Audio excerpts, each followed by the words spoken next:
সদরঘাট থেকে চাঁদপুরের লঞ্চ কিন্তু অল টাইমেই পাওয়া যায়। তো এখন কিন্তু খুব শীঘ্রই লঞ্চটি ছেড়ে দিবে। তো লঞ্চটি ছাড়ার আগের মুহূর্তটা কেমন ছিল? সত্যি খুব অসাধারণ লাগে। আসসালামু আলাইকুম, সবাই কেমন আছেন? তো এখনই কিন্তু লঞ্চটি ছাড়বে।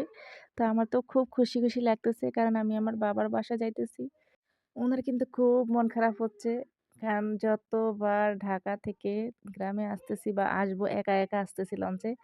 তো যতক্ষণ পর্যন্ত আমাদেরকে দেখা যায় উনি কিন্তু তাকিয়ে থাকে। তো আমাদের লঞ্চটি প্রায় ভিতর থেকে একেবারে চলে আসতেছে। দেখুন এখনো পর্যন্ত কিন্তু উনাকে দেখা যাচ্ছে। তো যতক্ষণ পর্যন্ত আমাদের লঞ্চটি দেখা যাবে ঠিক ততক্ষণ পর্যন্ত তিনি কিন্তু দাঁড়িয়ে থাকবে। তো সবসময় এমনই করে কিন্তু এই মানুষটি। তো আমি যতবার ঢাকা থেকে গ্রামে যাই তো এভাবে কিন্তু দাঁড়িয়ে থাকে যতক্ষণ পর্যন্ত লঞ্চটি দেখা যায়। তো দেখুন অসাধারণ একটা ভিউ, অসাধারণ দৃশ্য।